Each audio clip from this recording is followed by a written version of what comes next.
folks, welcome back. I'm hoping you're doing well, wherever you are. Now, I want us to talk about this issue, Jubaland issue. And you know, this Mandera thing, people are joking. This Mandera thing, people are thinking it is just affecting the people of Mandera there. Oh, Mandera people, nini, nini. Number one, when Mandera has been, the way it is being encroached to Meipeana or whatever is happening, suddenly now it is not Kenya, right? You think Museveni is just sitting in a corner sipping champagne? Strategize. My friend Migingo is gone before you sneeze like this, gone. You think all the other neighbors who have wanted a piece of this country are just sitting pretty? And whatever is happening in Mandera, don't think it doesn't affect you. It affects you because our passport is getting weaker. Guys, you don't understand what is happening is all those people who are being allowed to do whatever it is they're doing in Mandera and coming in, and all these passports that they are being given at 24-hour passport and citizenship and IDs and whatever is happening in Northeastern. The international community no longer know if you're a Kenyan or a South Sudanese or a Sudanese or a Somali or an Ethiopian. Jubaland forces actually, taking over a primary school in Mandera. You see, there's some issues we need not to ignore, and we need to take them seriously. Excuse me. Jubaland forces in Mandera County. Gachagua spoke boldly about the presence of Jubaland militia forces inside Mandera County, which is part of Kenya. Jubaland, for those of you who don't know, is one of the 7 administrative states in the federal government of Somalia. But now Jubaland shares a very long border with Kenya, and we have a history with Jubaland because if you are familiar, in 2011, there was this operation called Operation Linda Inchi, where Kenya have invaded Somalia illegally. And now it is payback time. It is karma. The same Jubaland forces are now infiltrating Kenya, harassing Kenyans in Mandera. They will soon cross to Wajir. Then they will next come to Garissa. And then they will come to Kitui. And then they will come to... Yes, this Jubaland issue, I keep on stressing it in this channel. And today I want to say that no Kenyan should actually think that issue has an effect. You see, the moment you see a foreign country, a neighboring country, ruling and controlling your town, one of your counties like Mandera, know that our system of government is collapsed. Why am I saying so? You see, as we're talking now, the governor, Alshabab, yes, the governor is saying that he can't even control Mandera. Anaogopa. In fact, office lakini anaogopa anza kumaliza any time. Because you see, Alshabab are there. Foreign militias, the Juba militias take over police, a primary school, wamefukuza watu. No learning is taking place. You see? Jubaland wameingia Mandera. They have occupied more than half of the town. Waliua watu 5. 7 people have been injured. And many people have been displaced, including schools. The leadership of Mandera was there over last weekend. Instead of castigating the invasion of Kenya by foreign forces, they were castigating Rigiji. Juzi nimeita TV nikasema askari wako pale ya nchi jirani. Sasa ndio nimeona governor wa Mandera ameamuka analia ati asaidiwe. Yet last weekend and over there he was not speaking. The senator was not speaking. The MP was not speaking.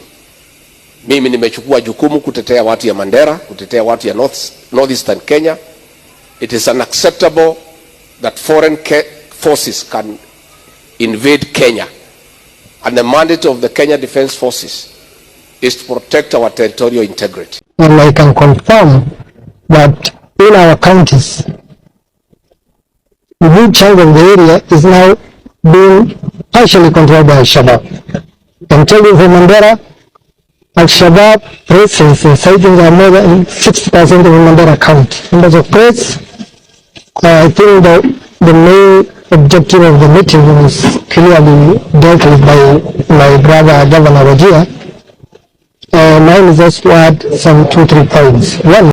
And this shows that our government is not. And this actually, why am I saying that this one is going to hurt Kenyans more? You see now, other countries like Uganda, for example Museveni, will soon, take over. Aseme okay, kama Somalia imechukua Mandera, mimi pia nataka kuchukua Busia, because Busia is next to Uganda. And remember the issue of Migingo. Migingo has been the focal point of vita between Kenya and Uganda.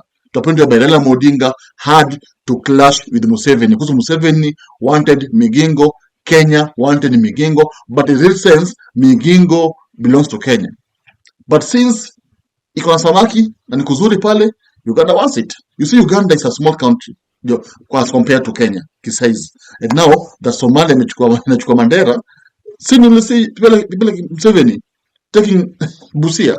That's how serious it is. And very soon we'll be seeing our borders, closing in our borders. Yeah, and Kenya will be left a small country, and this might even lead to civil war, because you see, when we are compressed in a small area, land, of course we'll be fighting for land, fighting for whatever houses, and of course this leads to civil war. And now America ama other big countries will take advantage, wakuje Kenya, wavuruge, wachukue oil, gold na kila kitu, and that's how a country ends up dying. Mama, you see now, what is making this issue so painful is that our president is not addressing it. In fact, and of course, no one would tell me there that Ruto did story. He knows, and I'm very sure he's the one who permitted them to actually take a private school of fanya zoezi pale umezoa Kenya. You see, Gachagua raised this issue before. And you see, what I love about Kenya is that sometimes you ignore someone, then later on, mnakuja kumbe ni ukweli. And talk about ile issue ya Sudan, whereby guns were being taken there by the government. And of course, the government came out and said Gachagua is a madman. But later on, what happened? It was revealed that indeed ni ukweli, mabunduki zimepelekwa Sudan. And of course, he came and said, William Ruto met Alshabab at night. He said that. Skiza. Yes, but the government was very hungry, and Ruto even ordered Murkomen and Aseme, Gachagua be arrested. You see? And Gachagua said that Mandera is taken. And now you're saying it is true. It is taken. It means that all these things Gachagua has been saying, ni ukweli.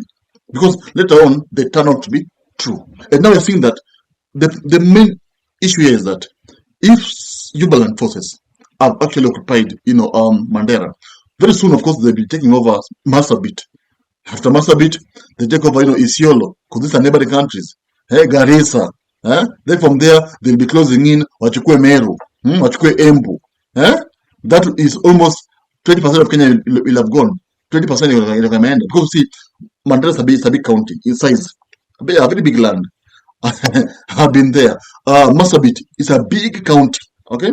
A big county. So see, when these areas have been taken over by Somali country, of course, we won't be having a country. Of course, this will lead to the influx. Tourists, Alshabab will be coming in to Kenya.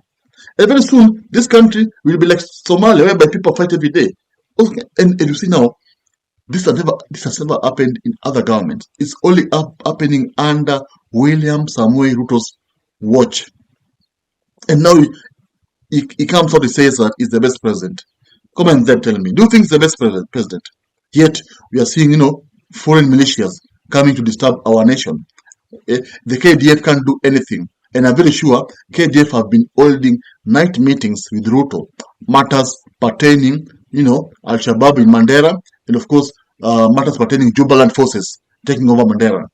And I'm sure the president's the one who has not accepted, say KDF in a because you see, KDF cannot act without the president's, command. And of course, no one should actually blame any KDF officer because their protocols, they only act when they have been commanded by the commander-in-chief, who is William Samoei Ruto. So I saw someone, bashing KDF, saying that, ni wanyonge, or they can't do anything. No. These people, they only wait for, they go ahead. They will go. But if the president has not said so, they will go. And this confirms that indeed what Rigiji said, that Ruto is doing business with Somalian people, it can be true. Because why are you letting foreigners actually, or Subwe Kenya?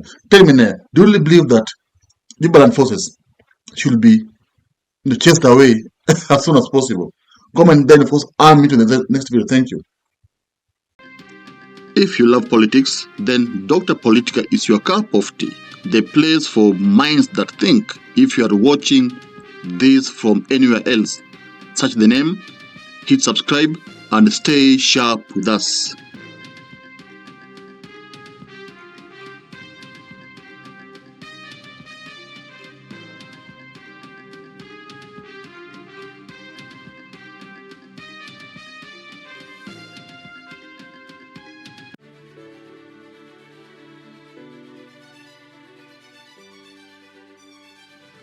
Thank you for making Dota Politica your home for fearless political truth.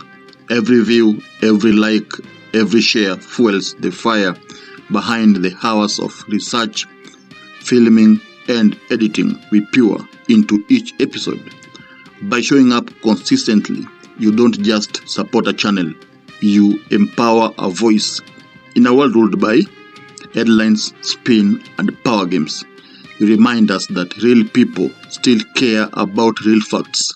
We are here to inform, inspire, and ignite critical thinking, not just for today, but for generations to come. You are not just a viewer, you are the reason this platform exists.